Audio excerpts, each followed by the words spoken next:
Morning. Scheherazade, what is your son's name? Aaron? So imagine several weeks ago when Aaron came home from overseas, and I reached out to Scheherazade because I was nervous about some intravenous stuff I was having to do at home, and she brings Aaron straight from Afghanistan into my guest bedroom to help me with my tubing, and I went, well, there's a manifestation right there. So we wish Aaron well. It was a pleasure to get to meet him. It was an honor to have him come to my house right before he's going to Wall Street to make a huge life change for him. So you did good. You're a good mom. You're a good mom.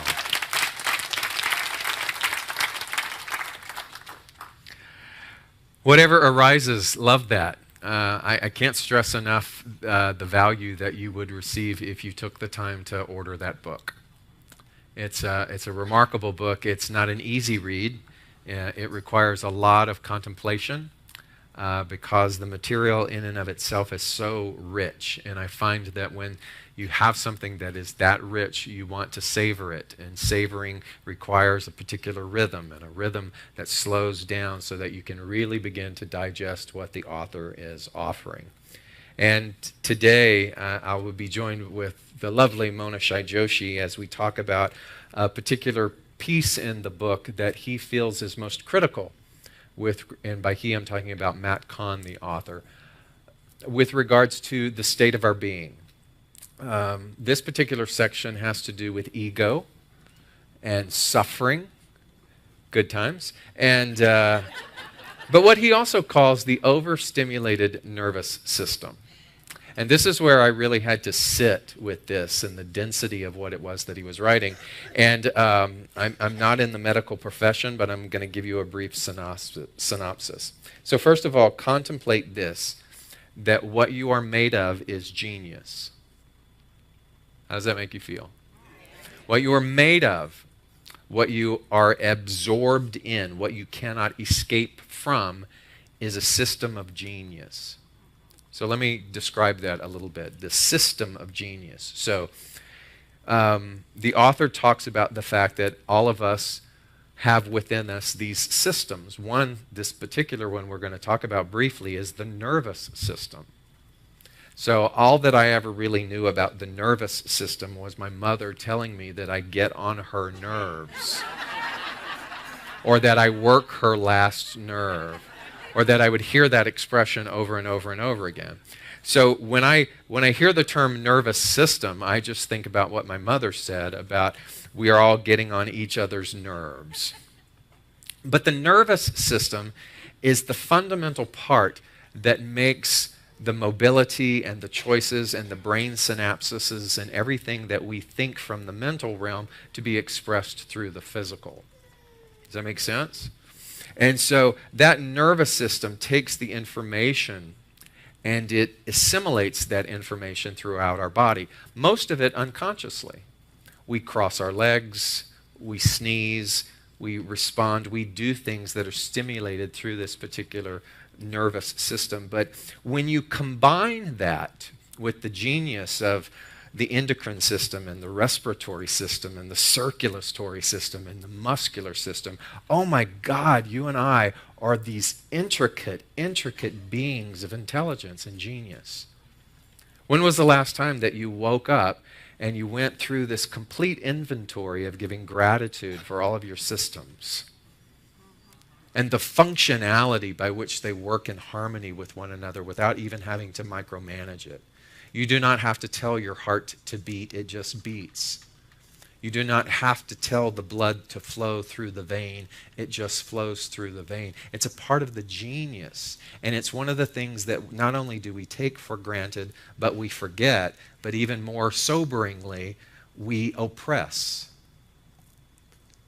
We oppress, and what I mean by that is that even with the systems of these genius operations that are taking place within us, we have another spiritual system, and that spiritual system is consciousness. And when we understand that consciousness operates in harmony with all of the other systems, when no one overrides the other, but they work in tandem together, then that means that each system is what? Dependent upon one another. That's where we come with this term mind, body, spirit. And we've heard that often, particularly in our philosophy. We talk about how in harmony the mind and the body and the spirit work together. They are an integrated whole. They are not dissected and separate, that they work in tandem. They work in tandem even when we are negligent or ignorant of those systems. They work in tandem even when we are resistant in honoring one of those particular systems. So the particular system I'm talking about is that consciousness system.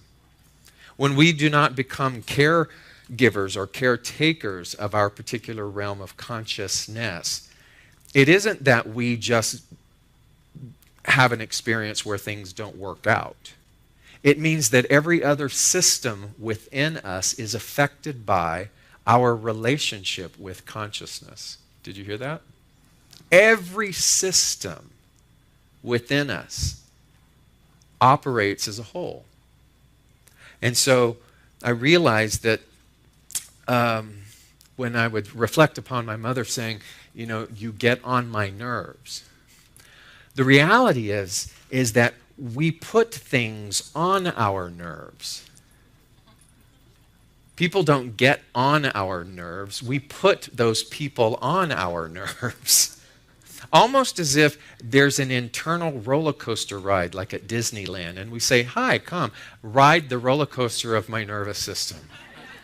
I welcome you. And we give them an e-ticket kind of at Disneyland where they can have carte blanche, meaning that in consciousness, I do not reframe the thought, or I do not filter the thought, or I do not pause the thoughts that are not harmonious to all of the systems in my body.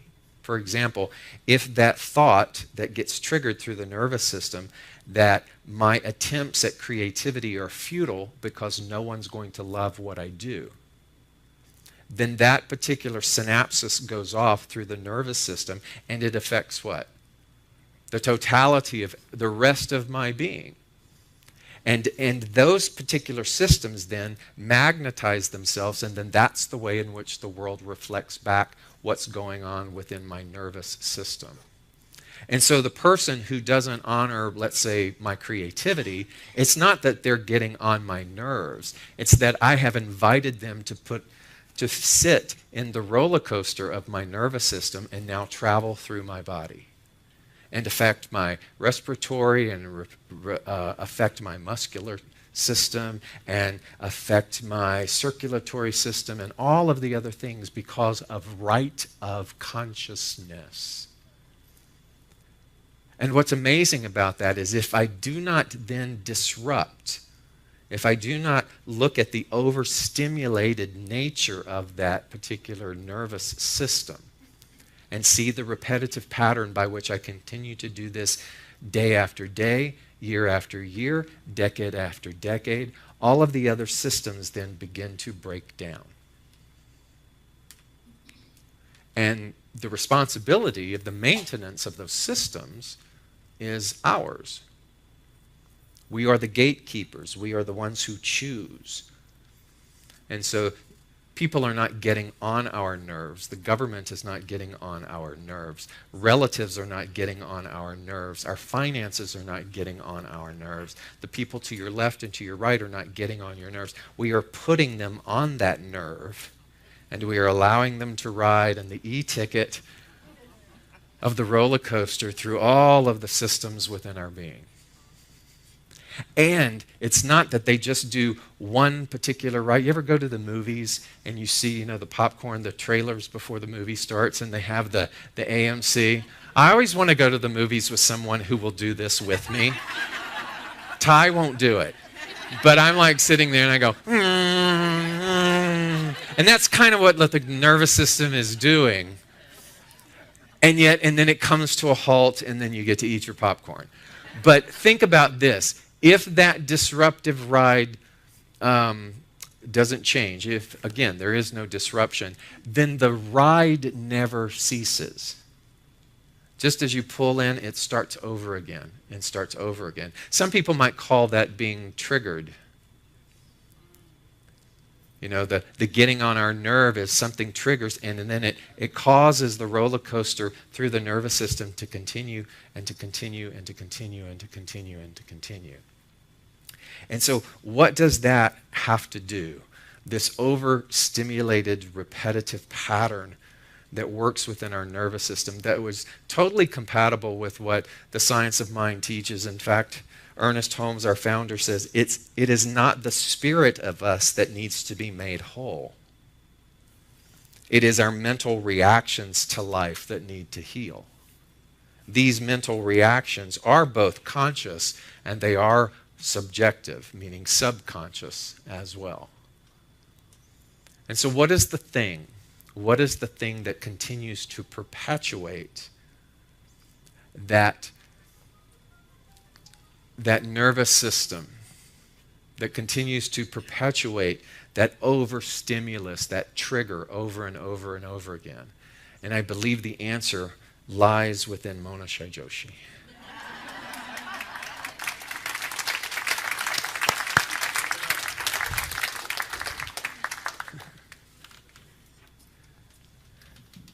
I look Good for you morning. for the answer. What was the question? I love this woman, and I'm so grateful that she has served on our council. Please give Mona Shah Joshi a welcome. You know, it's been such a blessing to be part of this council. I've been reading since I joined the council about Ernest Holmes and the philosophy of the Spiritual Living Center. And Ernest Holmes studied world religions till the end of his life. And he saw these, you know, he called us a center. You know all this. I'm just saying it for my friends who may not, who are listening on YouTube. So a center because he thought of this as a teaching institute, not a church. And with this council, that's really what we've done, is all of you have brought this teaching institute into such an enlivened space and world religions back into the forefront and different narratives and traditions and different ways of looking at things. And for that, I applaud you.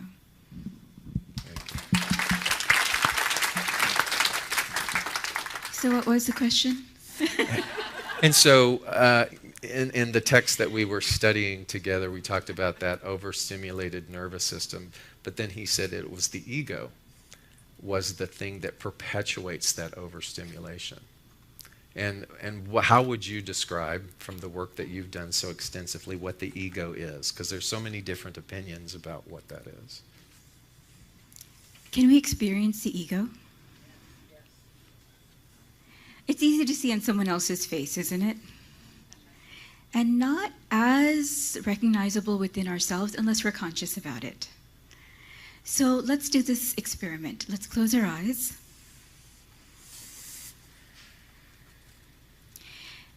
Eyes are closed. Now David and I will bring one of you to the front of the stage and ask you to do a belly dance. And since I don't know everyone's name, I'm going to rely on David. I'll just point somebody out. Eyes are closed. Don't cheat. And the person we're going to call on is... Open your eyes. How did you feel at the idea of having to come on stage? I was all ready to go get Gregory.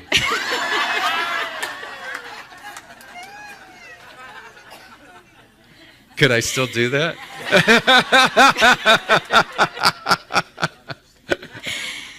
Did it feel uncomfortable? That's the ego right there.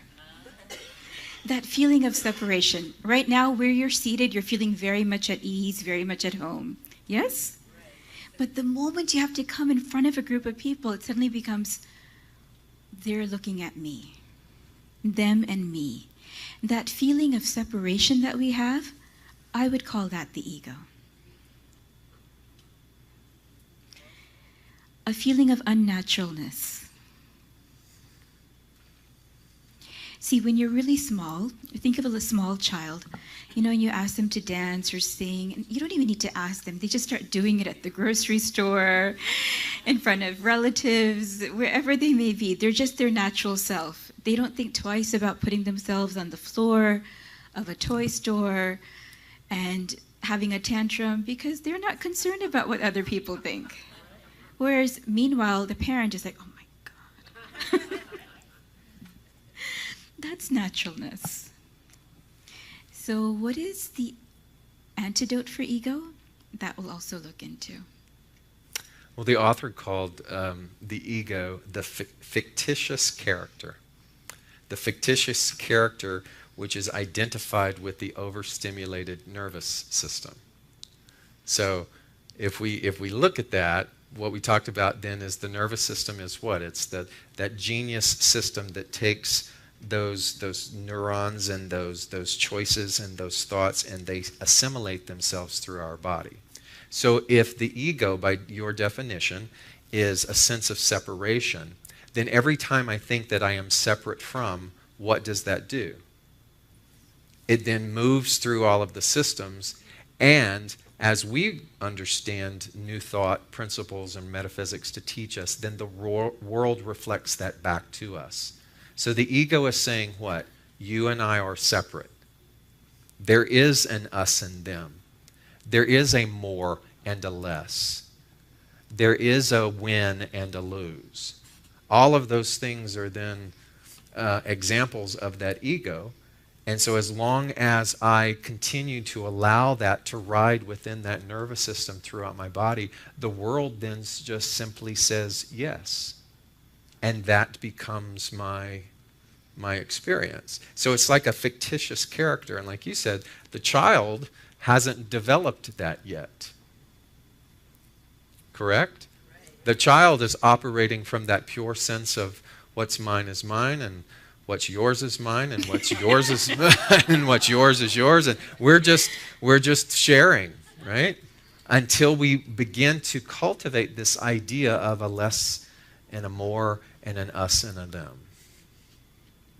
You know, the whole idea of a fictitious ego is so interesting because that's what the Indian philosophy of Maya is all about, that it's an illusion. In fact, the word Maya itself means anything which can be measured is an illusion. So, for example, our age. Many of us would agree our age is an illusion. Anything that can, some of us might say our weight might be an illusion. So anything that can be measured is an illusion. And when you think of the ego that way as not real, then you start to look at things in a different way. You know, because these triggers, these patterns of behavior that get stimulated in the nervous system, it's like it's so instantaneous, it's so unconscious. And when we stop and become conscious, only then can we begin to change those patterns. And how do we stop and become conscious? Like right now, we all have some ego going on. We all walked in with ego this morning.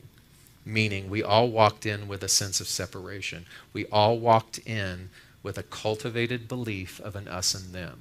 We walked in with a generational sense of ego, of separation. We walked in with unconscious bias that is equated to ego. We've all got this accumulated. It's all riding within our nervous system. How do we disrupt that? How do we notice that? Let's begin with another experiment. Are you game? So turn to someone next to you. And quickly, one person is A and one's B. Have you decided? So A will start. A will say to your partner, "Who are you?" And that's the only thing that will come out of your mouth again and again and again. No commentary on what B says, just again and again, "Who are you? Who are you?" And B, just keep replying with the first thing that comes in your mind. Let's start. A and a B ask, "Who are you?" just over and over again, and respond, and then switch turns.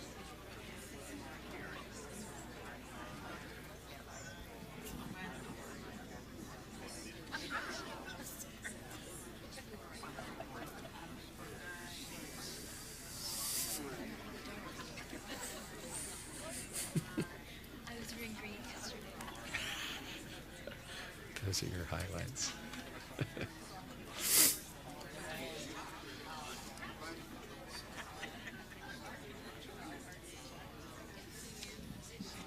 Let's switch if you haven't already.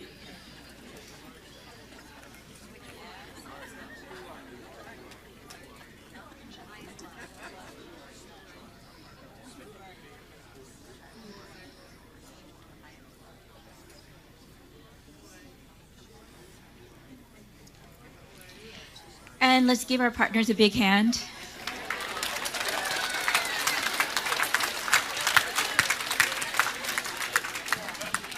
Now, just call things out. What came to you when you said, I am? What were some of the words that came out of your mouths? Woman. Love. Peace. Creativity. Garbage, what? God. God. I heard something here. Child of God. So here's an interesting thought about ego. Whatever comes after the word I am is the ego. Whether it's positive or negative, whether it's a thought along the lines of I'm better than you, or nobody likes me, I'm not good enough, I can't do this, I'm hopeless. Whatever comes after the words I am, what if we saw that as ego because it separates you from other people? Whether you feel better or you feel less than, there's a separation going on. Now, one thing is to become conscious of the ego on the level of the thought, right? On the level of the mind. Okay, that's it. I'm going to just put my ego aside. Has that worked for you? It does have a tendency to come up in the most inopportune moments, doesn't it? So it's very hard for the mind to control the mind with the mind. It just gets more entangled. I mean, have you ever promised yourself I'm not going to get angry anymore? And that went off really well too. So the way to handle the mind-ego complex is through yoga, breathing techniques such as Sudarshan Kriya, and meditation. Because you're transcending the level of the mind and working at a deeper level. And it also soothes that overstimulated nervous system. For example, on Sudarshan Kriya, a lot of research is being done right now around the world, including on returning vets from the war that we've been going through in the Middle East. And it's been so effective with PTSD. So on a conscious level, you can say, well, this is crazy, I'm not in that situation anymore, and I can handle this. On the other hand, there's something in that fried nervous system that's still reacting. So breathing can be so disruptive of that. We'll do a quick experiment again. Hold your breath. You breathed in and held your breath. I'll bring this up later again. Hold your breath. Relax. Did you notice at the moment you stopped the breath, the mind also stopped? Hold it. Relax. Interesting, no? How powerful the mind and the breath work together. And that's such a wonderful disruptor of the ego. Actually, years ago, I asked Sri Ravi Shankar, my guru, my mentor, where's the ego? And he replied back, where's the mind? And maybe we can do that later, is a little bit of meditation to experience bringing that over-fried nervous system back to ourselves. And so with the combination of understanding the nervous system and the responsibility and the opportunity that we have in the exploration of this thing we call the ego, realizing that there is a perpetual separation that lingers throughout the human existence. You take those two things and what they offer us is either a pathway of suffering or a pathway of renewal. And as has always been shared, suffering is optional. Pain will happen, but the suffering from that pain is optional, meaning the lingering of the trauma or the perpetual allowing of the thought to ride through the nervous system is something that is optional. What I love about these types of dialogues is that there isn't a one-size-fits-all way in order for any of us to be able to move into a greater optimization of our wholeness. But when the book says, whatever arises, love that, my biggest takeaway with that then is this word neutrality.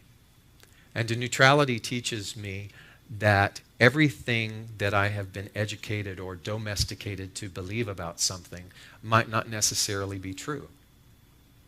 That my conditioned responses and my labelings are things that I have inherited. That the things that I label are also the things that my friends label, or my country labels, or my government labels, or my religion labels. And without even realizing it, I have adopted those particular labels as fundamental truths, rather than going, maybe, maybe not. Perhaps. Perhaps. Exactly. I shared on a Facebook Live about the old story about the farmer whose horse ran away. And everyone within the community came and they bemoaned and they huddled around him. We said, we're so sorry. I know that's such a big part of your livelihood and you have lost your horse.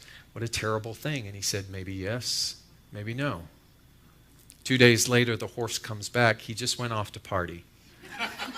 And the horse was chewing some great grass over in another field, and he brought 12 of his friends back, all these 12 wild horses. And the community ran up to the farmer and they said, oh my God, what a blessing. Look at this abundance. Look at what you have created for yourself. This is amazing. Now you will reap the benefit and you will live in wealth. And he goes, maybe yes, maybe no. And one day his son goes out to try to tame one of the wild horses and gets his leg broken in a multitude of ways and is in great pain. And the community gathers around and they say to him, oh my God, this is a terrible thing. This is terrible what has happened to your son. And he says, maybe yes, maybe no. A couple of days later, war breaks out, and all of the government officials sweep through the landscape, coming and collecting every young man in order to enlist them to send them off to war. And when they get to that farmer's particular plot of land and they see the condition of his son, they say, he is no use to us. We can't take him. And the community gathers around and they said, oh, what a secret blessing that your son has been spared from having to go to war. What a great thing. And he goes, maybe yes, maybe no. And every single young person, the story goes, that was sent off to war was killed. And none of them came back. And the son continued to live out his life with this limp. And when you read and research this tried and true parable that's been told over and over and over again, do you realize that it has no ending? We put an ending to it. We put an ending to it, and all of the young men went off to war, and what a great thing. His life was spared. But there's no ending to that. Do you follow me? And so when you and I are engaged in the same thing about what is coming up to us, and our nervous system responds, and we label that thing as good or bad, we stimulate, we use the ego to determine that that is separate from us. We are in the perpetual cycle of that. And my question to Mona was, how do we disrupt that? And Mona is an expert, a beautiful facilitator of meditation and of breath work. And I've been privileged to be able to study with her, and I hope that you will come and be a part of her workshop in a week or so. Because that is one way. But I throw it out to you this morning as an invitation for you to find what is going to be that foundation or that touchstone of neutrality for you, where we look at all of that and go, maybe yes, maybe no. Oh my God, this is the end of everything. My safety is at stake. Maybe yes, maybe no. Perhaps. Perhaps. And this whole principle of maybe yes, maybe no, that neutrality is freedom in life. See, an event happens, a situation, an incident is there. And the degree of difference between what is and how the mind, the ego, we interpret what is determines the degree of stress that we have around that situation. Because we're not able to see so often, maybe yes, maybe no. Oh my God, this is terrible, or this person this. We get caught up in the Maya, the illusion of the incident, instead of looking deeper. We do that with ourselves, we do that with people. You know, we've all had situations in life that have been challenging moments, or, you know, someone said something. And what do we hold on to? This person said something. As opposed to just looking at it, what is it doing in my nervous system? Oh, and removing it from he said, she said. Otherwise, then we start perpetuating that pattern of this person doesn't like me, this person thinks this of me, versus just looking at it as a thought, an energy that's affecting the nervous system in some way. And when we close our eyes and we reflect on it in that sense, then whatever the incident was, it loses its charge. Is this making sense? And so a little takeaway for you today is, how can you begin to implement and understand the power of maybe yes, maybe no? The neutrality of that, and begin to become more loving with regards to the nervous system inside of us. Can you lead us and close us in a meditation this morning? Yes. So let's sit. You already know what to do. With our feet on the floor, nothing in our hands, our eyes closed, and our palms can face towards the ceiling. Let's take a long breath in. And opening our mouth, let's breathe out. Once more, let's breathe in.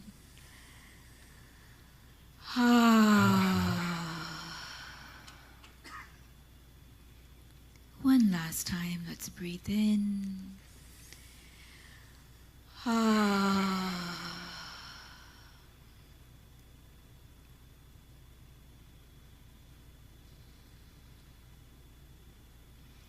Let's become aware of our eyes.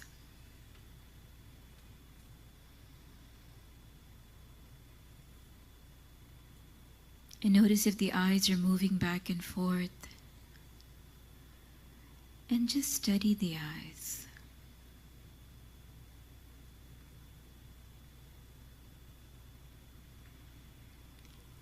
At this moment, we're not interested in seeing anything.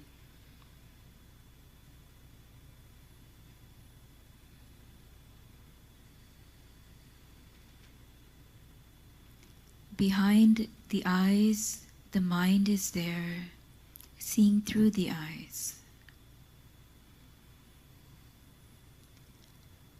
Let's retrieve, let's bring our sense of sight and the mind behind the eyes to the heart region.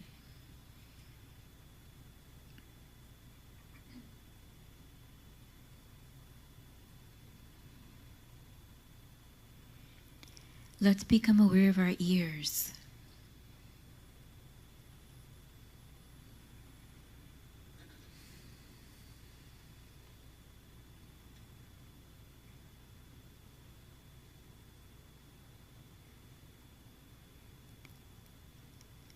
At this time, we're not interested in listening to anything.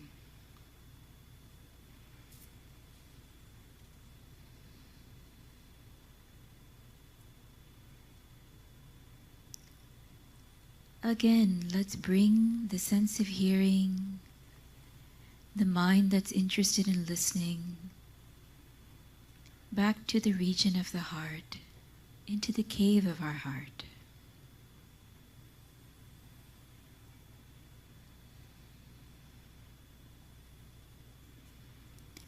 Let's become aware of our nose.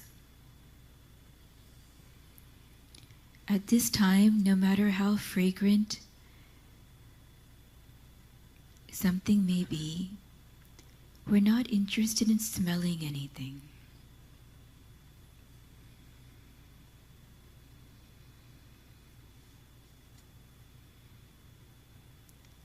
Let's bring the sense of smell towards the region of the heart and relax.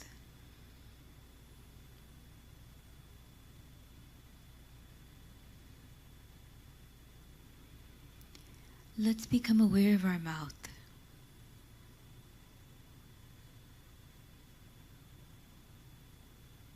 Become aware of the saliva in your mouth.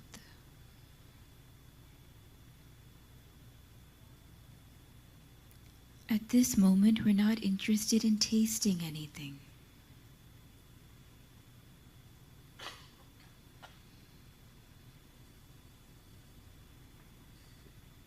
Let us bring the sense of taste towards the region of the heart.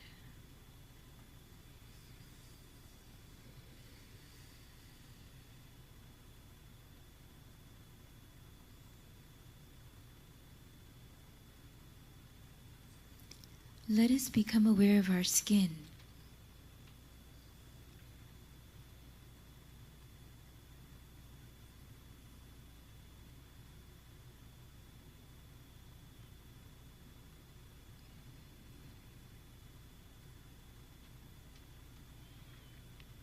At this moment, we're not interested in touching anything. Let's bring the feeling, the desire for a sense of touch back towards the heart.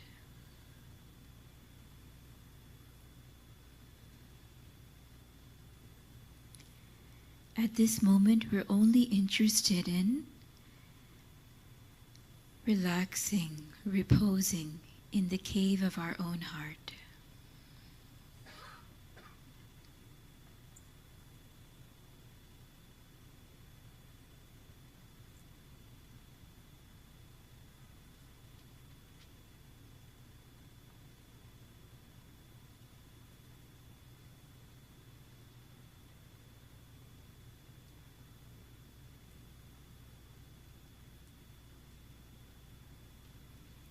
Love is not an emotion. It's your very existence.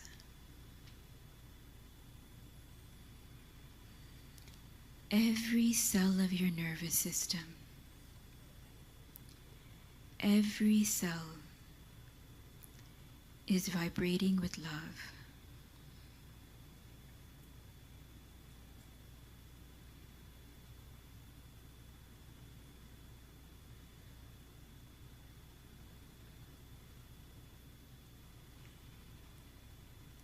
We are living surrounded by an ocean of love.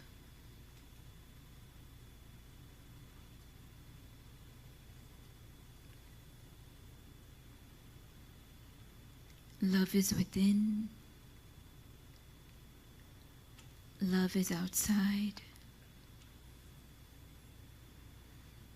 Love is what we are. Love is what is.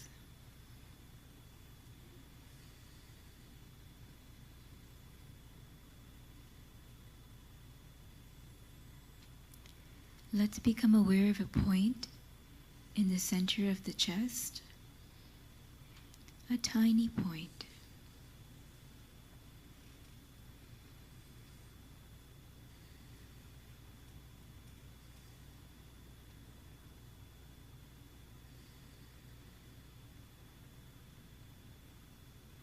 A tiny point in the center of our throat.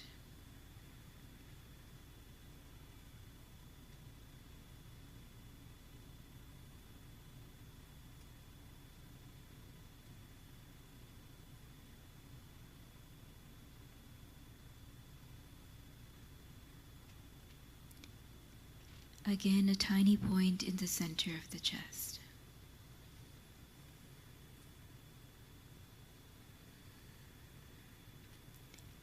Let's take a deep breath in and let go.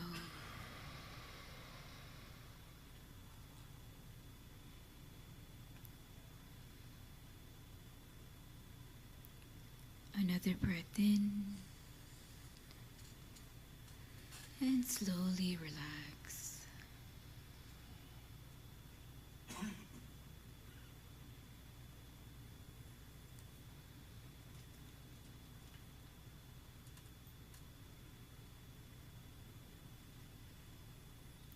Let's slowly open our eyes.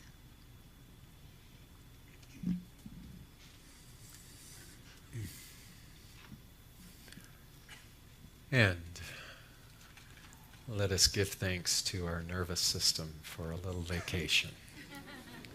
If you would, just rub your hands together to get grounded again. And thank you so much. God bless.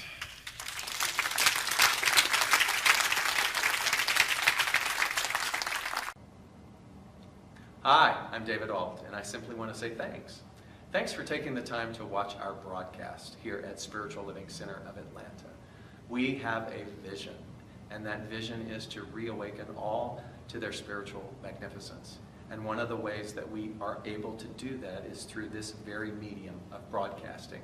So if you got anything out of this, if you felt in any way inspired, or if something spoke to you directly, then I extend an invitation to you to become a part of our family by donating.